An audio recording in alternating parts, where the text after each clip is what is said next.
Hey, welcome into the Big Ten Huddle. I'm your host, JR. We've got a lot to talk about going on in the Big Ten. It is the off season in college football right now, but we are still coming to you with content because we have spring football coming up, and we are excited to get to our one question for every Big Ten team in spring, leading into spring football this year. I got my main guy, Zach Guggenheim, here with me to talk about it all. Zach, it's fitting because today felt like the first day of spring, and we're talking one question for spring football. Was it? What did you get the same experience? Well, I've been inside all day Mm. because I have not been feeling well. But I haven't necessarily felt it. It did feel nice to have an extra hour of sunlight though at night. So maybe that'll get me there. So Yeah. Yeah, we were joking on the Big Ten After Dark show. It wasn't dark out my window yet when we first started. It was kind of like dusk a little bit, and it was like, well, maybe it'll be after dark by the time the episode's over. And it was, So, let's see who we got here. We got Billy here with us. Hello, gentlemen. Hello, Billy. hey Good of Billy. you. Good to have you here. John says seeing clips of Mendoza throw makes me excited, even if it's against air.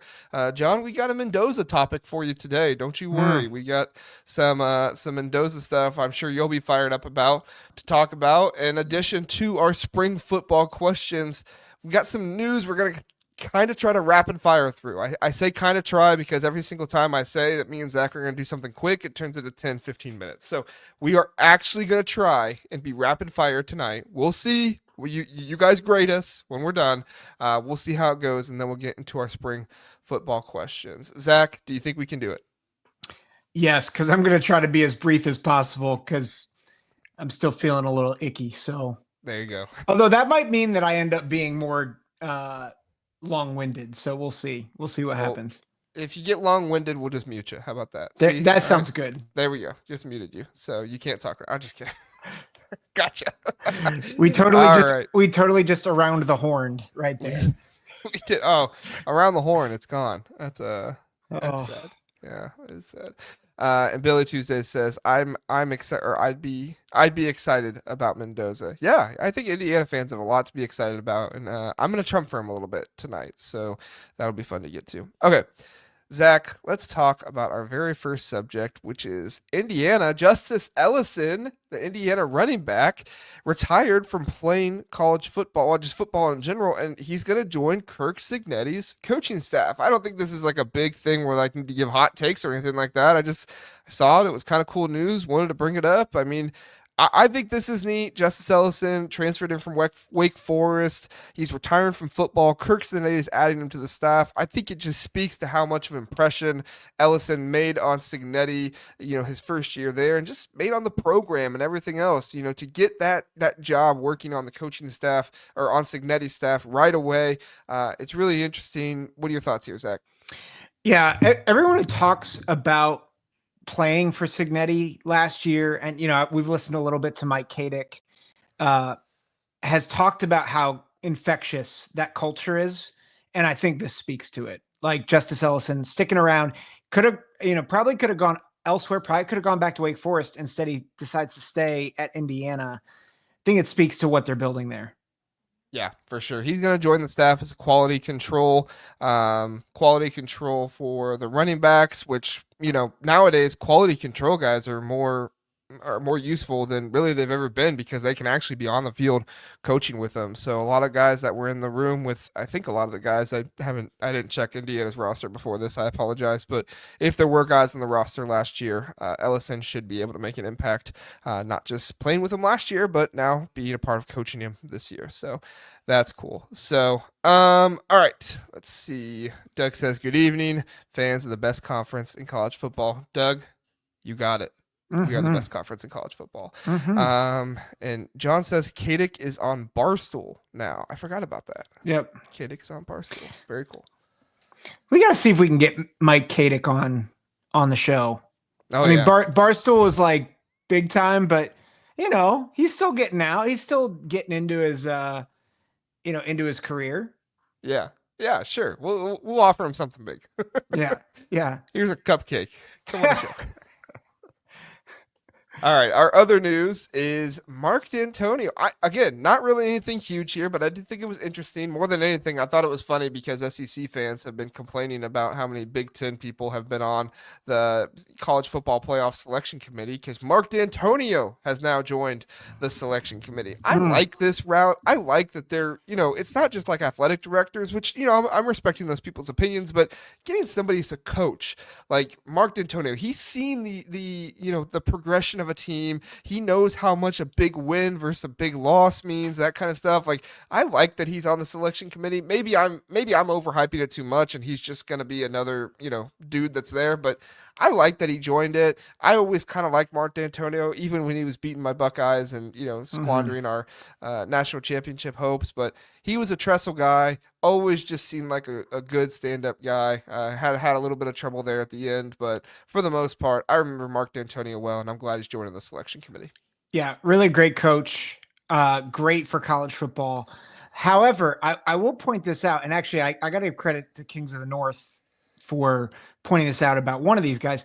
They have Damon Evans, who's the Maryland AD, as a Big Ten rep, and Mark Dantonio kind of as a Big Ten rep, being the Michigan State coach. Do you know both those guys played for SEC teams?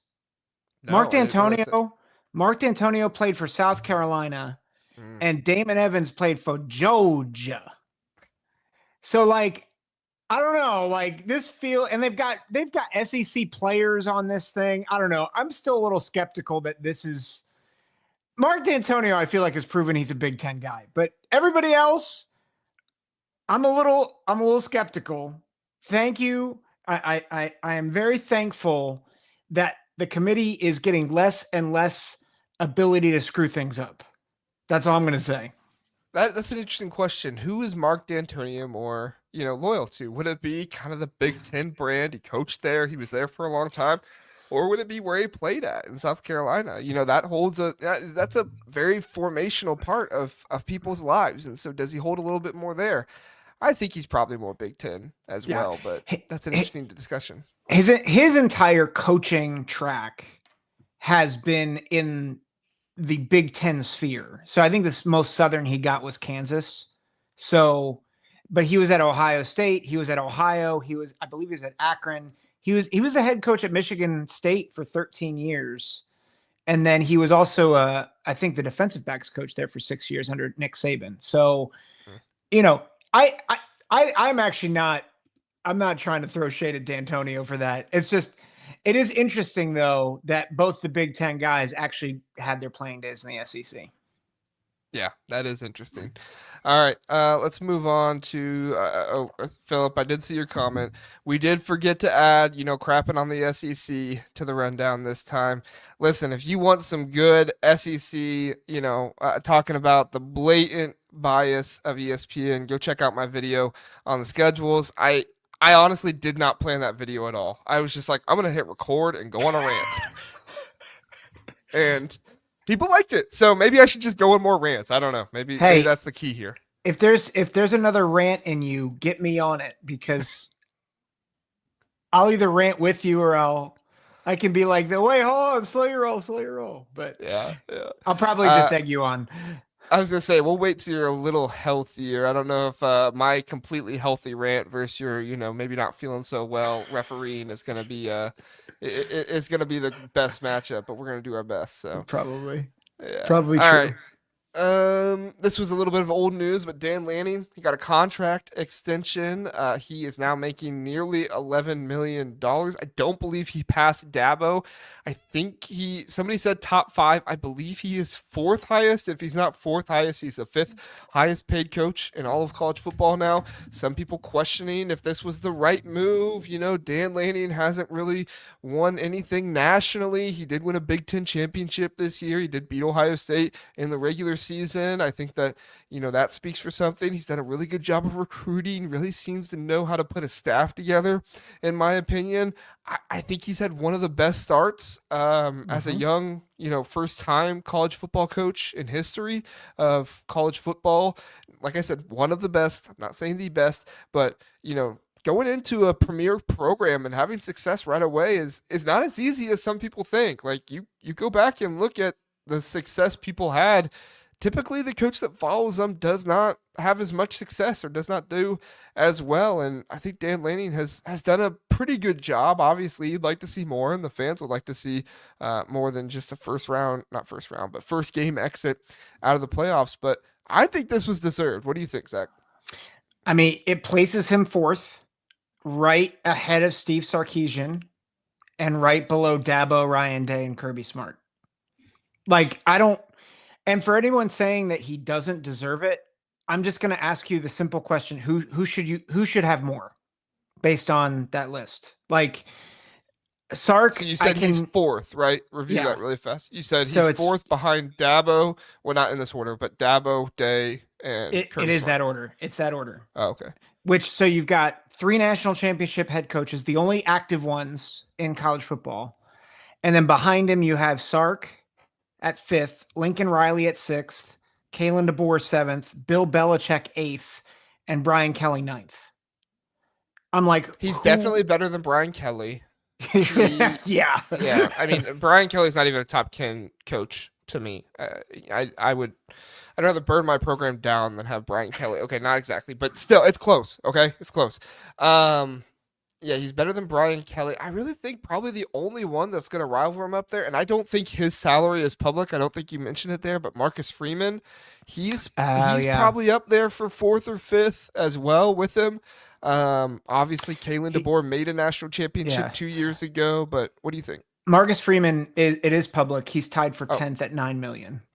He needs a pay raise. Yeah. He's done a really good job at Notre Dame, especially getting to the national championship last year, taking down Georgia, beating Penn State. Yeah, really, really good job. Yeah. I'll say this, that Dan Lanning's been more consistent than Freeman, right? Like Freeman and he's lost a couple of stinkers. He lost to Northern Illinois this year. He lost to Marshall in his first year. Like, Lanning has been consistent every year.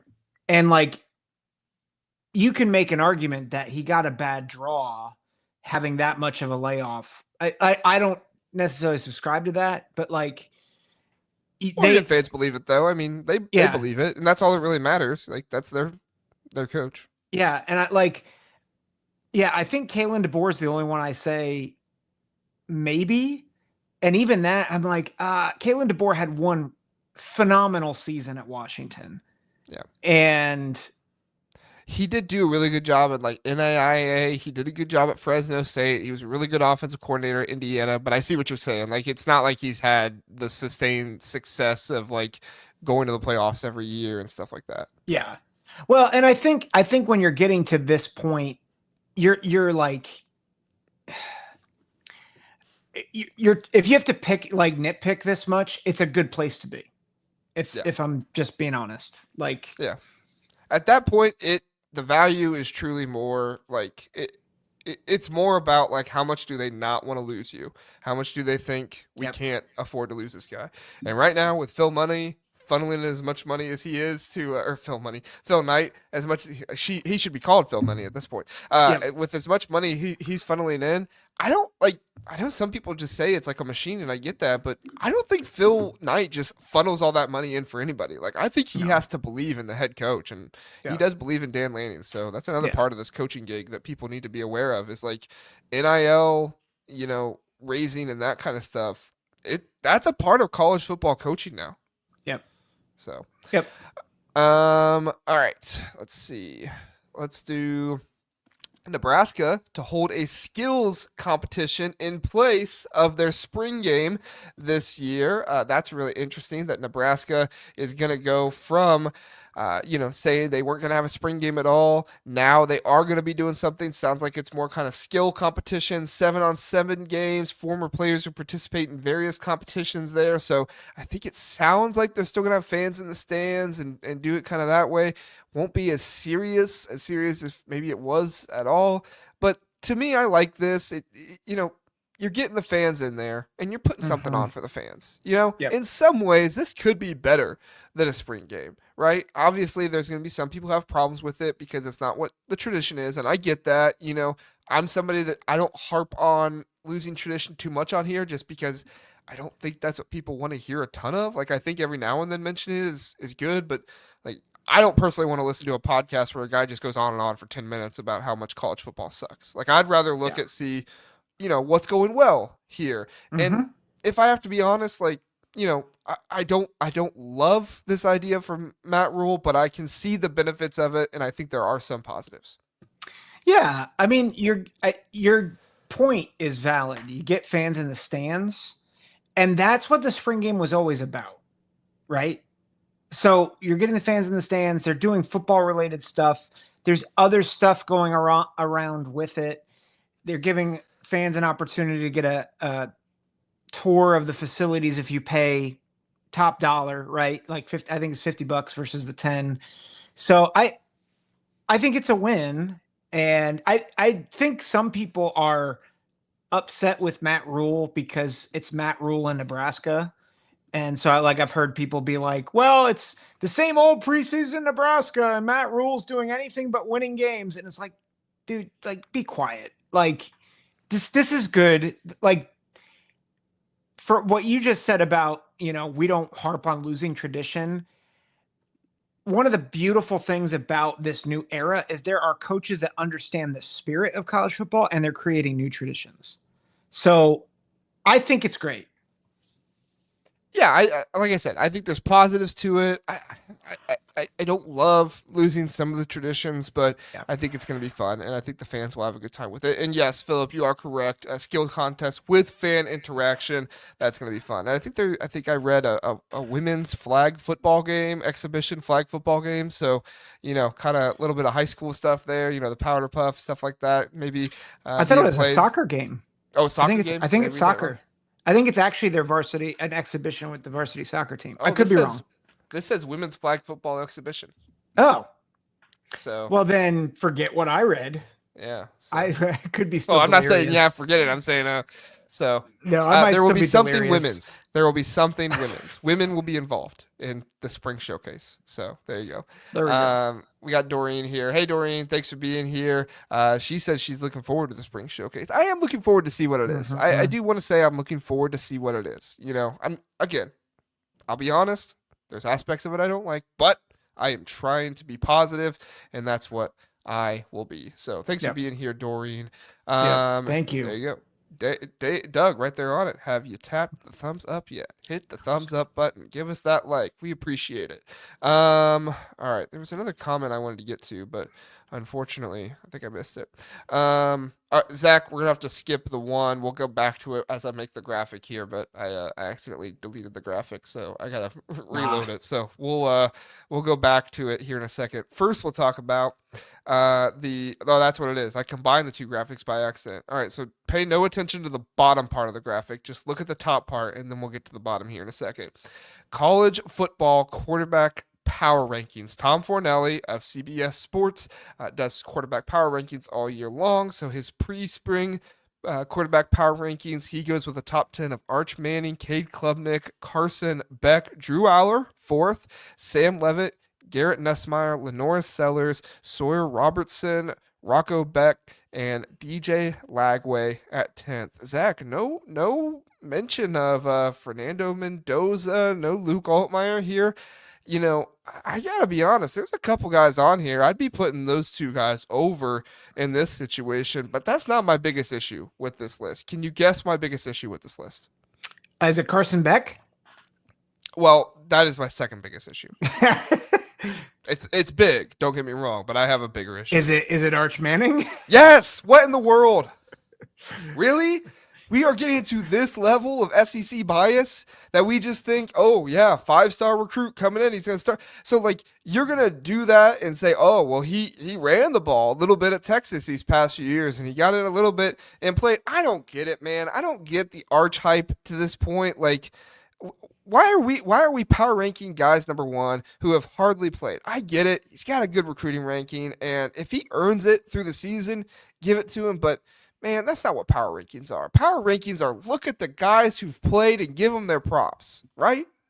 Doreen hit it right on the head. Well, yeah, you're right. He's a Manning. He's a Manning. But okay, to be fair to Tom Fornelli, who I think he is maybe the least SEC biased guy on he probably is. CBS. Yeah. Like he just so I think we just I'm trying to pull you in a little bit. I'm not so much saying Tom Fornelli is SEC bias. I just think it is SEC bias to put it's like if you do something stupid, Zach, I would say, Zach, what you did was stupid. I'm not calling you stupid, but what you did was stupid.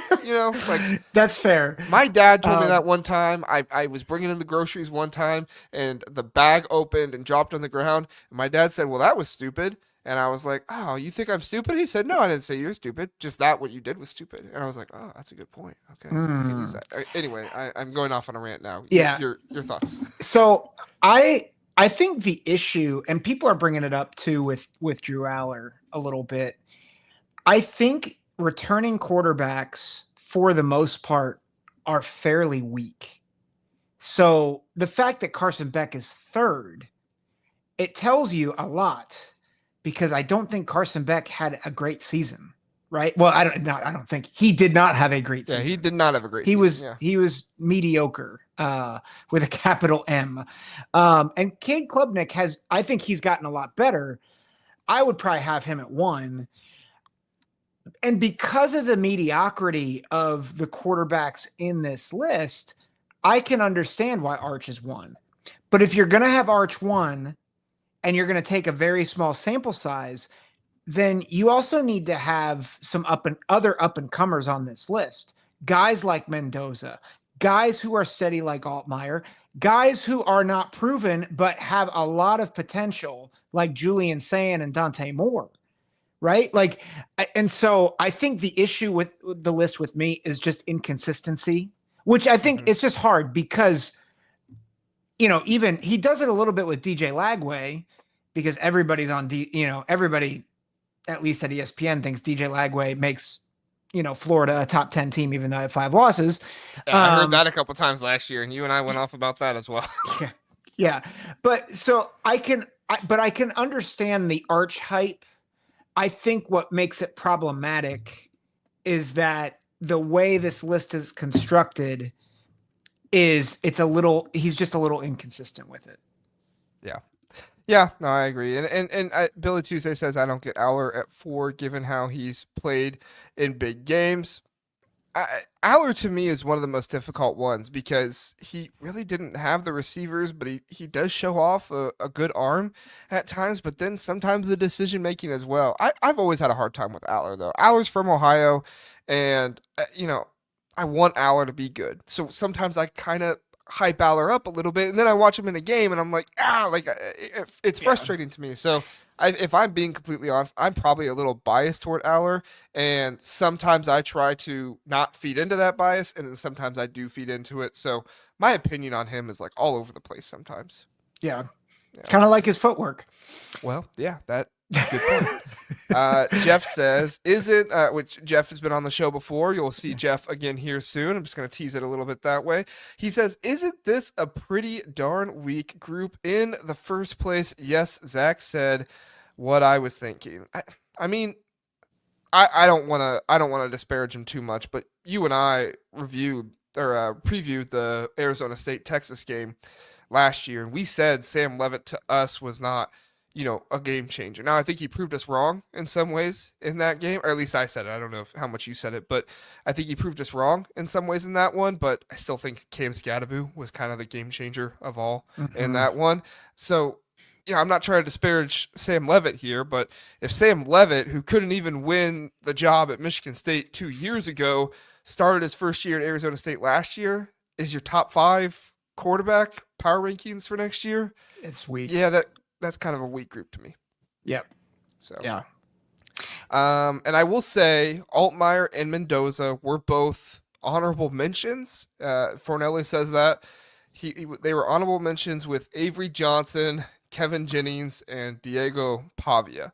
Those were the other 3 honorable mentions. So they were honorable mentions, but I don't know. Like I'm rolling with the dude that started for 2 years and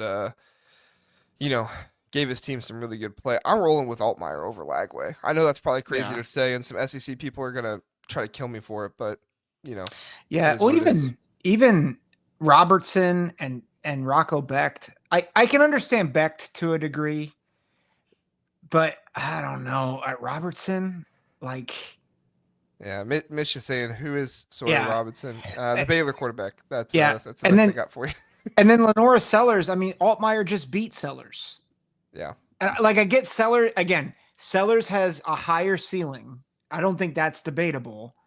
But in terms of on-field production and leadership, like I Yeah, don't and it know. speaks to what you were saying earlier, because if you're going to say Lenora Sellers and DJ Lagway have a higher ceiling than Luke Altmaier and Fernando Mendoza, well, guess what? They have a higher ceiling than Sam Levitt, too.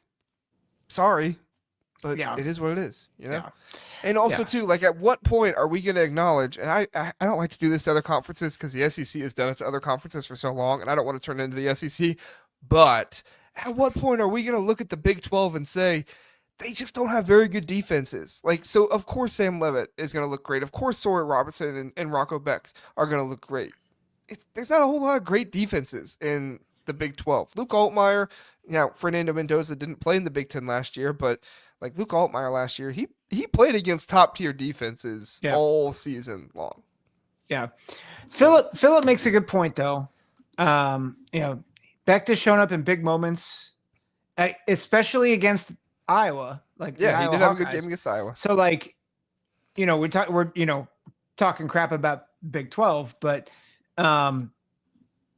he's But beaten Iowa. Altmaier also showed up against Michigan. Like, he didn't have the biggest numbers, but that was a game Yeah, where, like, that was a game that signified to me how much of a gamer and how much of a winner Luke Altmaier is, because he put his body on the line the entire game and did what he had to do to get the win, right? yeah, yeah, yeah. Yeah. I think what we're saying is collective is like Altmaier deserves a spot on this list, and I think it's to his detriment that we're putting guys who have maybe a higher ceiling but have not shown consistency. Yeah, I agree. And then the last thing, we'll do this pretty quick. Tom Fornelli also brought up the idea, should the Big Ten and SEC play 10 conference games? Now, I'll admit, when I first heard this, Zach, I was like, no way. This is stupid. But if it gets the Big Ten and the SEC playing the same number of conference games, I might just be for it. I'm absolutely for it. Oh, really? Especially, Okay. yeah. Well, think about it. You still don't get a lot of the games that you hoped for when USC, UCLA, Oregon, and Washington were announced. It's like Ohio State doesn't get to play USC until next year. Yeah. And like, I want that game, but you get it like once every 3 to 4 years. Whereas like, so you're, and Ohio State, Penn State after this year is not going to play for a couple of years. I'm like, I never loved that. And so if this guarantees more good matchups in conference, I'm all for it, especially because I think the way non-conference games are going, we're probably going to lose the best ones. I know that there's conversation that maybe we'll have like an SEC Big Ten challenge or something, but I think the way things are going, you're going to lose more of those marquee matchups. So make them in conference. Like, get your marquee teams to play each other. Don't have schedules where Texas doesn't have to play anybody but Georgia. Like, I am all for it. Caitlin brings up the thing that I was thinking. Like, to me, if you go to 10 conference games each, you lose all hope of ever getting a guaranteed SEC game on the schedule for every Big Ten team. And that, to me, is the biggest thing. But I see what you're saying, too, because there are so many, like Dave here says, he says the leagues are so big. Like, Yeah. there are just so many teams that if you're going to want to try to play other teams within your conference, like, you're going to run into a situation where you play a team in your conference, once every 4 years? Like, Yeah. that's no fun. So Yeah. yeah, I get what you're saying. All right. Let's hit a break here, Zach, and we'll come back and do our spring question. So everybody, we'll be right back after this commercial. Have you ever wanted to watch all 22 film, that film the coaches watch? Well, now you can. Introducing the Coaches Film Room. Over at Minutes Sports, former college coach Zach Smith breaks down film of the most relevant teams in college football with a bit of a Big Ten lead. It's not free, so you'll need to sign up for the Colonel tier, which is $25 a month, but I can attest to you that it is far more worth it than that. With about 4 to 8 games per week, this is worth so much more money, not to mention Zach's analysis, making you a smarter football fan. Go check it out. The links are in the description, minutestosports.com. You won't be sorry. Back here on the Big Ten Huddle. No fancy graphic for this one. Apologies there. Didn't have time. I was watching basketball today. And you know what? When the wife tells you to go grocery shopping, you go grocery shopping. And that's what I did today. So I was a good husband. I went grocery shopping and, may have stuck a few Gatorades in there, so that was a good time. But I got the mini ones. I was responsible. Okay, I got the mini ones. When you go shopping, you can throw a couple extra things in the cart. Yeah, right. That's how that works, right? I get in trouble because when I bring my daughter with me, she just like begs me for stuff the entire time, and I'm like, yeah, sure. And it's like, okay, well, maybe I shouldn't be so easy to give her, M&Ms. We do want to please remind you to like and subscribe. Helps the channel and everything out. So if you are enjoying the content here, we really appreciate that. It helps us if you like and subscribe, and if you tell a friend to like and subscribe as well. Doreen shares a good amount of our episodes, and we really appreciate when she does that on Twitter. It's not hard. We share them on our accounts. If you would be so willing to share it on your account, whether you're tweeting out the link or you're retweeting the episodes, that would be so awesome if you would choose to do that. We really appreciate it. All right, let's get to our spring portal question. Zach, I'll go first. I will admit, and I think you took the same route here. I read a piece on spring questions the other day, and it was basically all like, which quarterback will be chosen? So I tried not to go quarterback on every single one, and I tried not to just do like, who's going to win this position, but I tried to get a little bit more in depth with it. So if you're thinking like, well, the big question here is who's going to win the quarterback battle? Like, obviously, yeah, that's a big question, but I think for a Big Ten show, we can be a little bit more, detailed than just who's going to win the quarterback battle. So that's kind of my preface it here. So I start with Washington. Obviously, they don't have a quarterback battle. Jamon Williams going to be the starter there. My question for them is actually Ryan Walters, and can he make this Washington defense kind of like a 2.0 of Illinois, right? They had a really good secondary when he was there. There's a lot of talk about how involved Aaron Henry was and how good of a job he did. He's not going to have Aaron Henry with him. Aaron Henry has taken over there in Illinois and done a good job. So Ryan Walters didn't have the best stint at Purdue. He didn't have the defensive back development that maybe some people thought, but he has two really good corners there, Tarico Davis, and I'm forgetting the other one off the top of my head. I apologize. And they do have 2 transfer safeties with CJ Christian from FIU and the unanimous first-team All-Big Sky, Alex McLaughlin. Are they going to be enough to create maybe not an elite secondary, but a very good secondary for Washington next year? I think Washington is going to need to figure out their offensive line. If I had a second question, I'd probably ask something about that. But the big thing to me is the hype that Ryan Walters is getting in here, and if he can deliver on that. And yes, Philip, you're right. No Devin Witherspoon. That is a big hit for him. But can he turn Tarico Davis into? I'm probably saying his first name wrong. I apologize. Can he turn Davis into somebody really good? He's already been really good, but can he elevate that game even more and be a really good cornerback? We'll see. Yeah, that's good. I also have a secondary question for UCLA. Okay. But it's not just them. It's that whole back seven. Can they build enough confidence and continuity with all the transfers they've brought in? So if you look at 247, if you look at our lads and kind of their projected depth chart, their entire secondary and one of their linebacker spots is all transfers. That's their projected starters right now. And, some of them are better than others in terms of their rankings. But you have Chisholm coming in at linebacker, Jordan, Threats, Lawrence, Stafford, and Perry at defensive back. That's a lot of transfers that you have to organize and get on the same page. And so can they build enough confidence and continuity with all those transfers? Because that's one spot where you don't want miscommunication to be happening, because especially with their schedule, One miscommunication and it's out the gate. And so they've got to get that on track. Yeah, no, you're correct. D- I apologize. I don't know how to say your name. Dezena ZZR brings up a good point. For someone who does not follow other teams closely, I appreciate a graphic showing the current team being discussed. You know what I'll do? I'll make a banner really fast for each team as we're doing them. Like I said, I apologize. I wasn't able to get the graphics, but I know that does help you guys. So I will start doing that here. We just did UCL or Washington, UCLA. We're going to get on to Maryland now, and as I'm talking, I will create that banner really fast. Maryland, coming into this season, they had some obvious issues last year with the offensive line and some of that play there.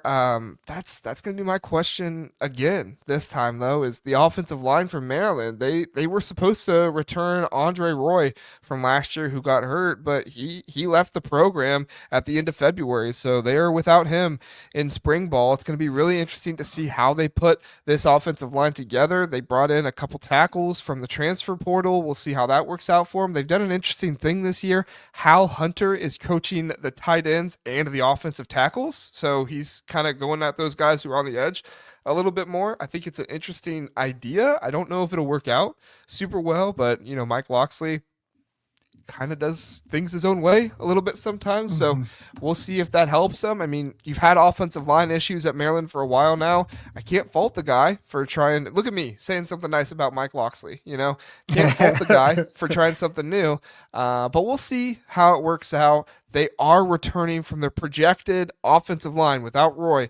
They are returning the fourth least snaps and the fourth least amount of starts in the Big Ten of all the projected offensive line. So it's a little bit better. Maybe, it's not last place, but still, like, this is a team an offensive line group that's going to need to gel together fast. And that's something that, you're going to be looking for talk wise in spring practice, in my opinion. I'm surprised your question wasn't, is Mike Locksley going to be fired before the end of spring ball? Well, it's not likely they get fired in spring ball, so I felt like she should give him a break in this one. Okay, that's fair. Dave Valensky with the super chat. Thanks, man. We appreciate it. I wasn't even looking at the comments. Yeah, but he Sorry, asked, good job. Did Minnesota steal a quarterback from Michigan? Asking for me, not a friend, not a friend. I get. Is there some smoke that Mikey Keene might be heading to Minnesota in the spring window?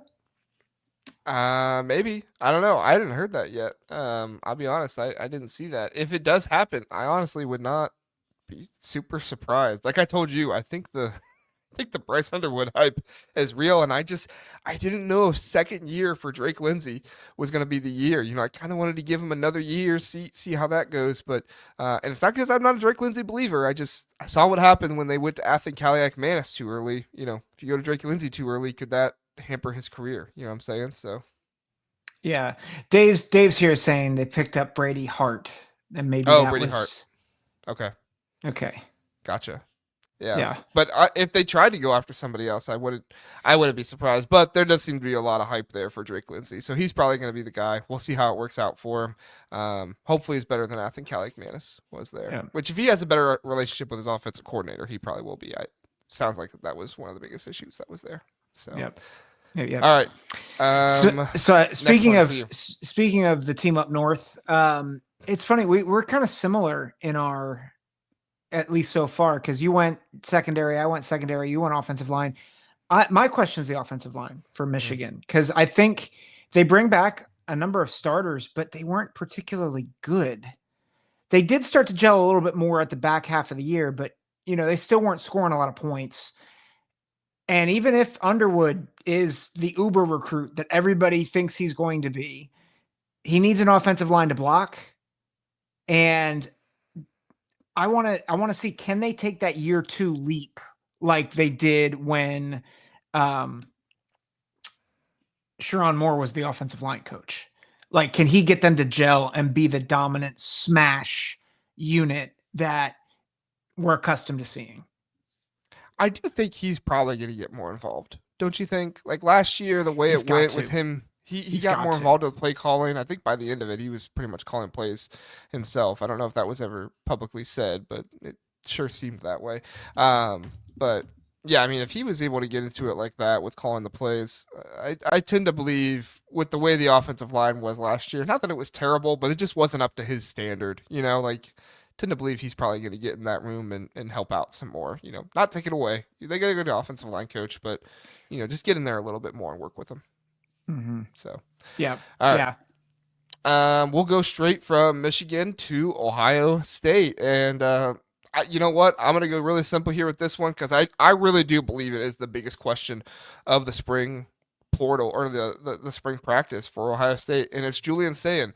I'm not going to ask, is Julian Sayin going to win the job? Because I think he's going to win the job. Not trying to, go against Keenholz. I think Keenholz is a good player, but just everything we're hearing hype-wise from the players and everything else sounds like this is Julian Sayin's job to lose.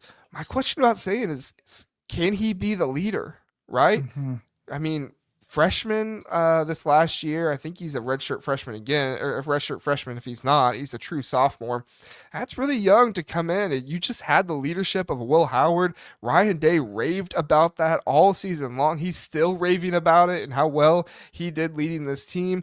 You heard him talking in a recent press conference about how he hoped that Julian Sayin and those guys learned from Will Howard and that he felt like the time their freshman quarterback got around Will Howard in the playoff run was valuable for him. So, you hear a lot about how much this leadership means for Ryan Day. Can Julian Sayin have that leadership quality? He's not going to be Will Howard. He's a true sophomore, redshirt freshman, whatever. He's not going to be Will Howard right off the bat. But can he be enough of a leader? Can he develop some of those leadership qualities? Seems like a real quiet guy. Seems kind of more like a CJ Stroud type of guy. But you don't hear Ryan Day raving about CJ Stroud leadership. You hear him raving about CJ Stroud arm, but you didn't hear him raving about his leadership like he did, like he did with Will Howard and stuff like that. So yeah. that's my biggest question. It's less so about the field and more so off the field with Julian Sayin to me.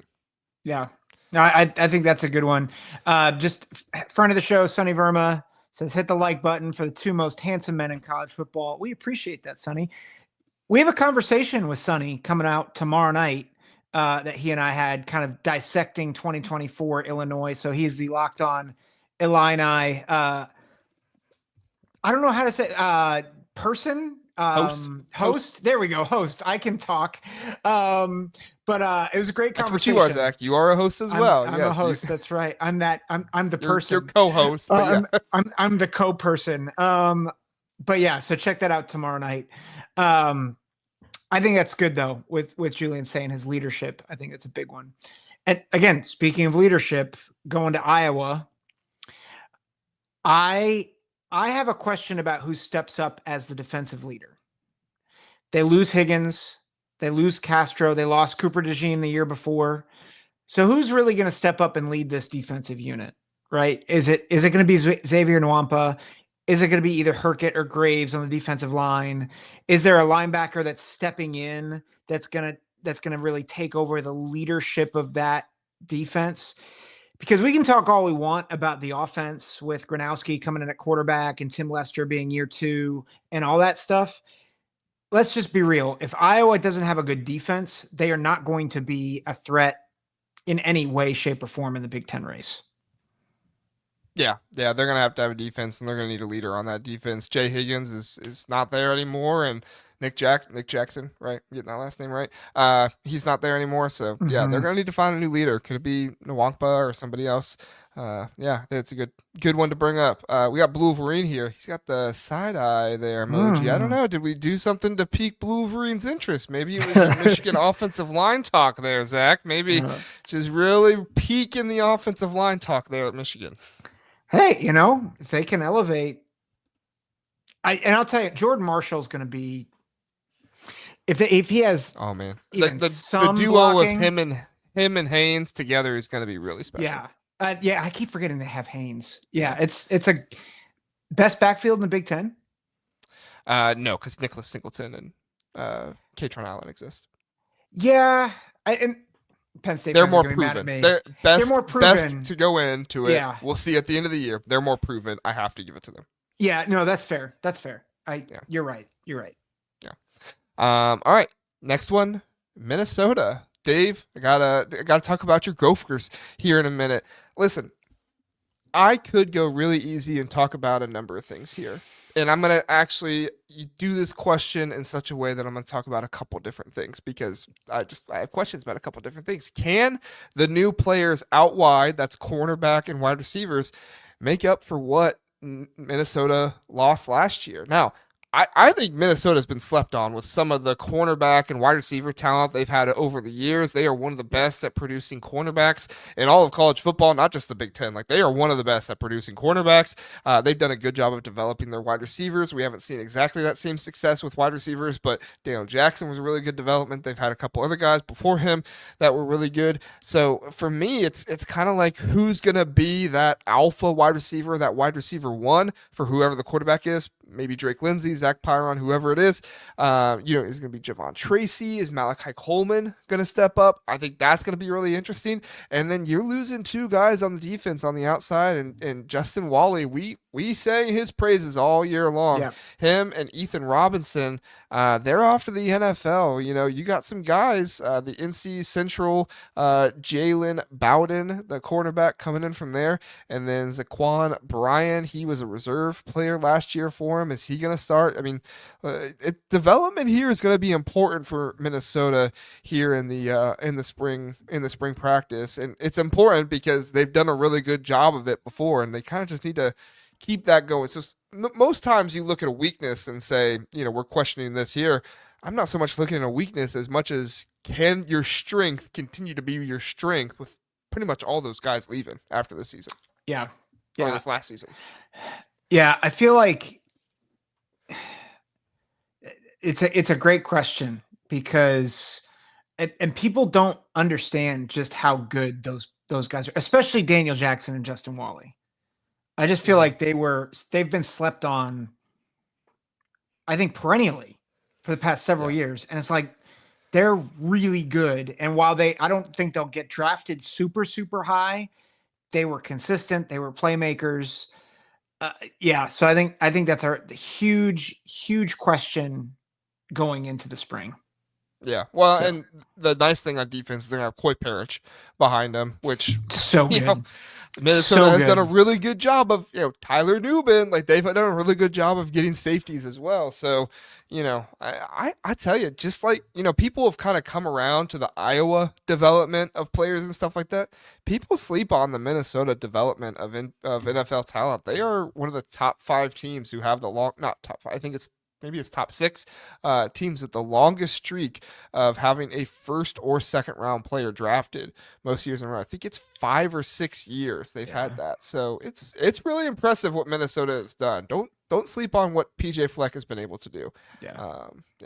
And my other question was they lost a number of assistant coaches this past year, so that's going to be interesting to see how they replace those guys. Corey Heatherman, their defensive line coach, the running back coach, but knowing PJ Fleck, he typically does a pretty good job of finding coaches maybe other people haven't thought of, and getting them to his program. Yeah. So that's good. All right, Zach, you got Purdue. Yeah, I have. Will offensive coordinator Josh Henson figure out the right trigger man for his offense? I tried also not to do quarterback questions, but I feel like this is less about who's the best quarterback and who's going to win the job, and it's more about who is the right man for his style of offense. Because we said all the past couple years with Ryan Walters. With Ryan Walters, we felt like he did not understand the culture of Purdue and what Purdue needed, which was to kind of have that air raid, basketball on grass type of offense. That's kind of your trademark.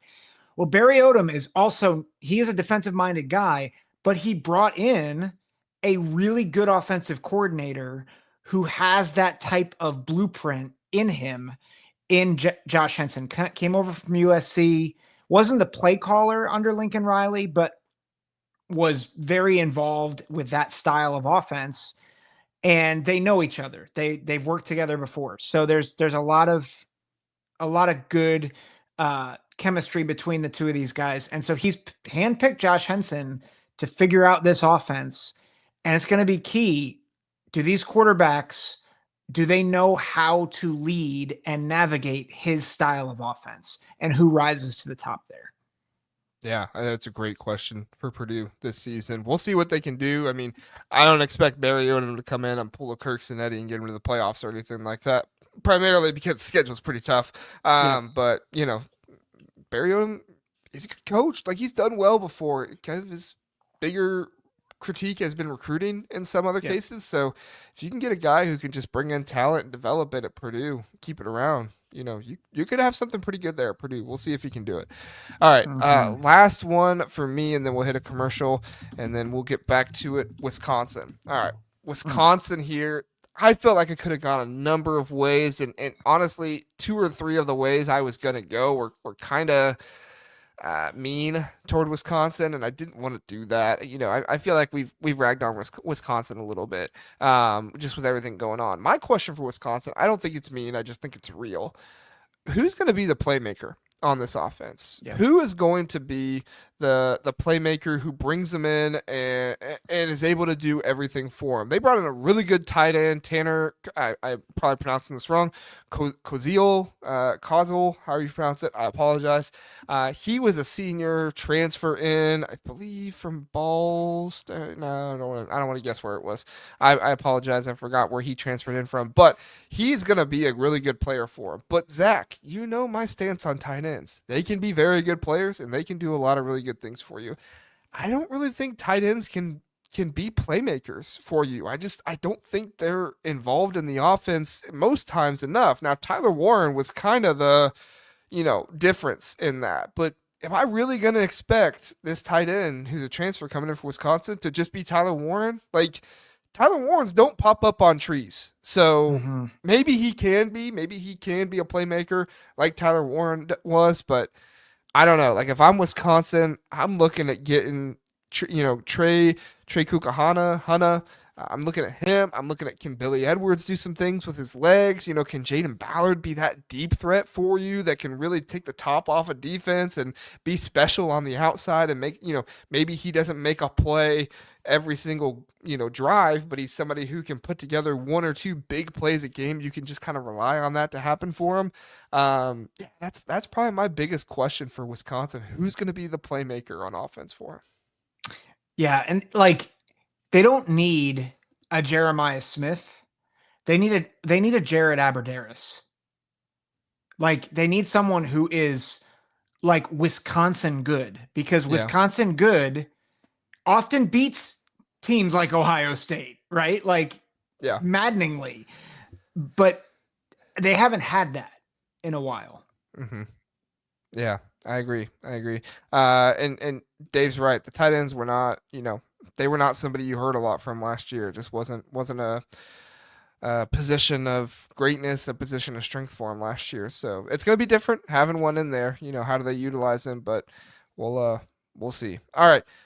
Let's hit a commercial break really fast, Zach, and then we'll come back and we'll get to your team first. Who did you have again? Indiana. Indiana. There we go. Indiana fans, stick around. Zach's going to give you one question for Indiana this spring football. Stay with us. Homefield is your go-to destination for premium collegiate apparel with a passion for comfort and a flair for vintage design. Homefield brings you gear that is comfortable and stylish. With over 150 colleges to choose from, Homefield digs deep into the archives, uncovering forgotten logos, iconic mascots, and legendary moments to create one-of-a-kind apparel. Use my code TBTH for 15% off for new customers, or use my link in the description. Back here on the Big Ten Huddle, listen, our guy Dave was in the chat telling us about the home field, and we got to highlight it. Home field t-shirts are great. Got a nice package of Minnesota Gopher stuff, and I bought Central Michigan and my cousin's school Xavier t-shirts. Good quality. It's true. Home field has great quality. Use code TBTH, or actually, even if you use the code, use the link in the description. Helps us out. Lets them know that people who watch the show do buy home field apparel, but only if you use that link. So if you're ever going to go shop home field, please come over to an episode. Just grab that link really fast and use it there. We appreciate it. So, all right, Zach, your Indiana question, what is it? John just stole it from me. Thanks, John. He's so locked in. He knows. So I was a little bit more specific than this, though. I have, can the right side of their line get settled? It seems like their left is maybe a little bit more set, but the right side, you've got Coogan, Benson, Mikulski all transferring in, and you have Libfried, Greer, and Barrett kind of in there as well. So there's 6 or 7 guys that I think could be in that mix on that right side of the line. But can they settle on a combination? Because they've got the quarterback, they've got running backs, they've got receivers, but can your line protect? Yeah, that's a huge question for him, especially. I mean, I like the addition of Zin Mikulski. That's what I said they needed to do. But at the same time, like Zin Mikulski, he got injured in his first game. He did not look, like a starting offensive lineman for Ohio State throughout the entire year, which is fine. I mean, that's not something everybody can do. Yeah. But he does have experience. Can he build on that experience for him? And what does he look like getting the 1 reps the entire time? We'll see how he develops there. Yeah, But that's a good question. Great question. Great question. All right. USC. Listen, I could say who's going to win the quarterback battle, and mine does have to do with the quarterbacks because it's USC. It's Lincoln Riley. We could ask about the defense, but let's be honest. When you think USC, you think quarterbacks. My question is not if Longstreet can take the job from Maava. My question is, can Longstreet push Maava to be his best? Right? Like, can Longstreet come in and provide that competition that just makes Maava take his game to another level? Does he have another level in him? And if he's able to do that, I think that's actually better for USC. Like, I don't think you want to go into this season starting a freshman quarterback. That's nothing against us on Longstreet. He had great tape in high school, and he is what Lincoln Riley wants, the type of quarterback he wants. But you want a guy with some more experience, and Jaden Maava had experience from 2 years ago at UNLV. He did start some games for USC this last year, and you saw talent. He had talent, just wasn't very good at taking care of the football. So, as far as I'm concerned, if Longstreet can not so much come in and win the job, however, I don't think it would be the worst thing in the world if he wins the job. If he can push Maava to another level to be even more of his best, I think that's probably actually best case scenario for USC. Yeah, I think that's great. It's a great way to phrase that question, because can the battle make them better? Yeah, I mean, that was my thought. Like, the entire time people are saying, can Longstreet win the position? I was like, well, can he win it? Can he just make Maava better through competition? Like, competition makes competitors better. And we'll see. That's really good. All right, you got Michigan State, Zach. Yeah, I said I was trying to stay away from the quarterback, but I feel like you have to go quarterback with Michigan State because I feel like they live and die with Aiden Childs. Mm-hmm. So can he show consistency and leadership? Can he progress? Because I feel like in some ways Michigan State is where Maryland was with Talia Tungavailoa. Like, Tungavailoa had a lot of talent, but was inconsistent. Now, he got better over the years, but that's where I see Aiden Childs. I'm like, can Aiden Childs be consistent and consistently good? And can he lead his team? Because if he can, I think their ceiling rises, and I think it might rise considerably. But he's got to do it in spring. Yeah, I think it's similar to the leadership question. We saw the arm talent. We saw the natural ability of Aiden Childs. Just, can he build on that, and can he be the leader that Michigan State needs him to be? Yeah. All right, we're pretty quarterback heavy. Might as well keep it going. Penn State. Listen, I know every single person's going to ask you about the wide receivers, and that's fine. I get that. This is going to be the question everybody talks about with Penn State, and I get it. But my question does have to do somewhat with the wide receivers, but it's also more about Drew Aller. And has Drew Aller reached that level of quarterback play where he can make his wide receivers better? Right? Like, last year we saw, I mean, I'm not afraid to say this, and I think most Ohio State fans would agree, Will Howard had a fantastic season last year, and Will Howard made a lot of improvements. Will Howard also looked better because he had better wide receivers. throwing to, Yeah. right? I don't think that's a hot take to say, and I don't think that's disrespectful to say. That you go to Ohio State, you get the best receivers in the country more often than not that you're throwing to. So the wide receivers at Ohio State made Will Howard better, but there are also quarterbacks that can just make the guys they're throwing to better as well. And I wonder, is Drew Aller getting to that level with Hudson, with Ross, where yes, they can improve and can do a good job of developing them, but can Aller take them to another level with his play, making the wide receiver play look even better because of what he's able to do for him? So it's not so much about can Penn State have good wide receivers, it's can Aller help those wide receivers get to the next level, similar to how Longstreet getting Maava, but that's more about competition between the two. This is more about Aller working with his guys. Yeah, I think it's good. That's really good. All right, Zach. Northwestern. Here we go. So there was a lot of talk last year when Zach Lujan came over as offensive coordinator, and there's a lot of excitement, and I think it was a little bit of a dud in year one. I think part of that was the quarterback play. I think a lot of it was the quarterback play. But my question is, can this Northwestern offense show progress under Zach Lujan in his second year? And I think my big question, because he loves to run RPO out of 12 personnel, will Preston Stone and Lines, the tight end transfer, will they be able to help set a better tone for year two? Sorry, forgot to hit mute there for a second. Yeah, no, I think that's a really good point. There's gonna be a lot of interest behind Stone and everything else going around there. And Lion, what'd you say his last name was? Lions? Lions. Okay, I was gonna say I don't think Lions is right, but that's what came to mind. Yeah, because he was in I don't know if hot water is the right term, but I think Braun expected more from him last year. Maybe that was the quarterback. We'll see. But yeah, interesting thing to bring up there. So Dave says Northwestern has athletics. Well, under Pat Fitzgerald, they were better, but it was kind of like every other year they had football team. They went 11-1, but then they go 1-11. That was one of the funniest things to me. Friend of the show, Tyler, says, Zach, JR, how are you guys doing this evening? Tyler used to call in to us on the Voice of College Football Ohio State channel. Tyler, we appreciate you being here, man. Yeah. Doing good. Thanks for joining us from X. All right. Oh, yeah, Philip says, is playing on the lake soccer field an advantage? It can be. If you know how to play Actually, it better. it is. I think it is, but... I hope.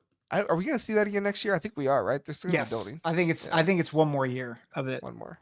Let's go for two more. Come on. Yeah. All right. Next one is Oregon. My question. I think a lot of people are asking about Dante Moore, and I get that. But my question is actually more to do with the secondary. They lost 6 guys from their secondary last year. Now, they brought in some good talent. They have some good, guys coming in. Dylan Thieneman, he had a really good year his freshman year at Purdue. Didn't do quite as well this last year. I think safety play was something that hurt them a little bit last year. And so Dylan Thieneman come in. Can he make that secondary even better? We saw last year, if Dante Moore is a good quarterback, Oregon is probably going to look similar to how they looked last year. But if they do not have good safety play, you're going to see Oregon fall apart in one of these games again. That's just the way it is. Ohio State fell apart against Oregon in some ways because the safeties weren't backing up the quarterbacks as much. And Oregon did a really good job of getting those guys on islands and running past them. It was similar to that with Ohio State against Oregon. But if you want to win in college football today, I think you have to have really, really good safety play. I think that's one of those positions that gets undervalued. Obviously, you have to have good quarterback play, good offensive line, good defensive line, but safety position is one of those undervalued ones. And Dylan Thieneman coming in for Oregon is huge, but can they improve? Will Dylan Thieneman be the piece that improves that secondary from last year, even with them losing all those guys? We'll see. Yeah. I both love and hate that Thieneman went to Oregon. I love it because I think he's on a much better roster, but I also hate it because I think he is the type of player that can make that situation better for Oregon. So, well, you hate it too I love it for Oregon, but yeah, well, you hate it too because Thieneman, you heard about all the roots and everything Purdue and how his brothers Yeah. played there and everything else. Like, just kind of stinks, but it is what it is. Yeah. Yeah. So we'll move on to Nebraska. I feel like the Nebraska question was actually the easiest one for me, which is how does the offense look now that Dana Holgerson's in complete control as offensive coordinator? Like now he has a whole offseason to install what he wants to install rather than just like a week. That's got to be the question. Yeah, no, I totally agree. And how will Raiola respond to that too, right? He did a really good job responding last year, but he also responded to the offense that Satterfield had him running well at the first part of the year. Can he continue to build that? Continue to respond to that? Yep. We'll see. All right, next one is I forgot to write it down. I'll do it while I'm talking. Illinois. All right, Illinois. Listen, this is where I'm going to go obvious because I think it is the biggest question for me. I think there are so many things answered for Illinois this season, but the biggest question, did Illinois do enough to replace Bryant and Franklin in the transfer portal? And I'm not trying to say there's no other questions or anything. I tried to get creative with some of the other ones because I knew this question would be so simple. Bowick and some of the other guys that they're bringing in, they can be good pieces, but Pat Bryant, really freaking good. Zachary Franklin was really good for them as well. He was a nice kind of, other piece to him there. I mean, Bryant single-handedly won, what game was it? Was that Rutgers game? Kind of single-handedly won that game for him there at the end. So I'm not saying they need a guy to come in and be that single-handed, guy to win the game for him. But, you do need to replace those two guys. And I like what they added through the transfer portal. I'm not asking because I don't think it's going to happen. I'm just asking because, there is some pressure there for Luke Altmaier to have some dudes. Yeah. Yeah. Just What are you smiling about? What are you smiling about? So Sonny was like, JR forgot Illinois. We didn't forget Illinois. You don't have to cancel JR's appearance on your show, Sonny. No, I'm putting you on Monday because you're not putting me on Monday this week, Sonny. I got to go on Tuesday. Jeez. We got some Lockdown Illini drama going on here. Zach's in the middle of it. Next week, we're going to have a Jerry Springer style show where I'll be the mediator between JR and Sonny. That's what we're going to do. Yeah. Pretty sure. Sorry, go ahead. No, go ahead. I was going to say, Philip said the name that I was going to say next. Hudson Clement. Look out for Hudson Clement and what he can bring to this team. Leading receiver for West Virginia last year. I think he could have a breakout season for Illinois next year. We'll see, but I think he's going to be a key piece for him. Sorry, Zach, go ahead. Yeah. Well, I'll finish out with Rutgers, who Illinois did beat last minute.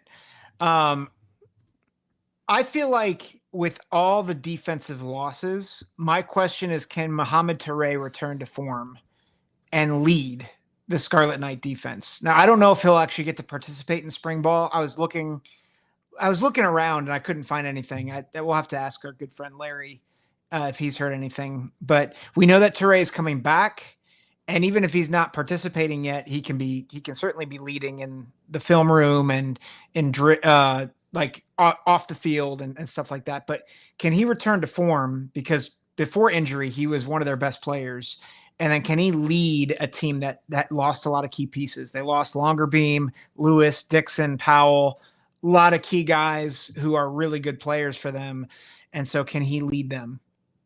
Yeah, and even if he's not on the field for spring practice, like he's still going to be a leader out there, in drills and everything else and in the locker room. So, yeah, we'll see how it goes. But yeah, those are your one question for every single Big Ten team. Hope we did you justice for this one. Zach, I think we put together a good show tonight. Look at us. We are less than an hour and 10 minutes. Well, I guess maybe we have less than 2 minutes left to get there, but I should get sick more often. Well, no, don't do that. We don't want that. But yeah, we did a good job today. We had like multiple topics. We went through every single Big Ten team. No, Philip, not 3 hours. Not happening. Crazy. That's only when Dylan's on. And Dylan can only come on when he's in the summer now because he's a teacher and he's realizing how tired he is all the time. If you don't follow Dylan, I know he's a Purdue fan, but if you don't follow him on Twitter, some of his school tweets and everything, they are so funny. He's great. He's great. Thanks, Doreen. We appreciate it. Dorian says, great show. We appreciate it, Dorian. We appreciate everybody watching, being here. Like I said, if you shared the show on, X, Twitter, or something like that, be sure you tag us. Would love to, say thank you there and everything else. And you know what? Even if you're not somebody that likes to share the show on Twitter or something like that, just text it to a friend. Don't even tell them what the link is. Just text it and see what happens. I probably wouldn't open a link if somebody did that. So maybe, say something, but still, maybe you could do that. We'll see. Depends on your friend. Yeah. Zach, anything else to get to before we get here? No, this is great. This is great. Yeah. We really appreciate you guys. Dave says now time to trash the SEC. You know what? I'll come up with a trash the SEC segment for Tuesday. Yes. Should we do head coach rankings combined with the SEC? Should we do that? We yeah. We should. And then we should. You want to do that Tuesday? And then we should do who would win in a wrestling match? Big Ten coaches or SEC coaches? Big Ten versus SEC. We could match them up. We could have a bracket. There we go. Yeah, it is March. So. That might be actually an episode to get DK on for. But if we get DK on, we're going for 3 hours, Zach. Hey, you got to be healthy for that. We'll find a day to do it.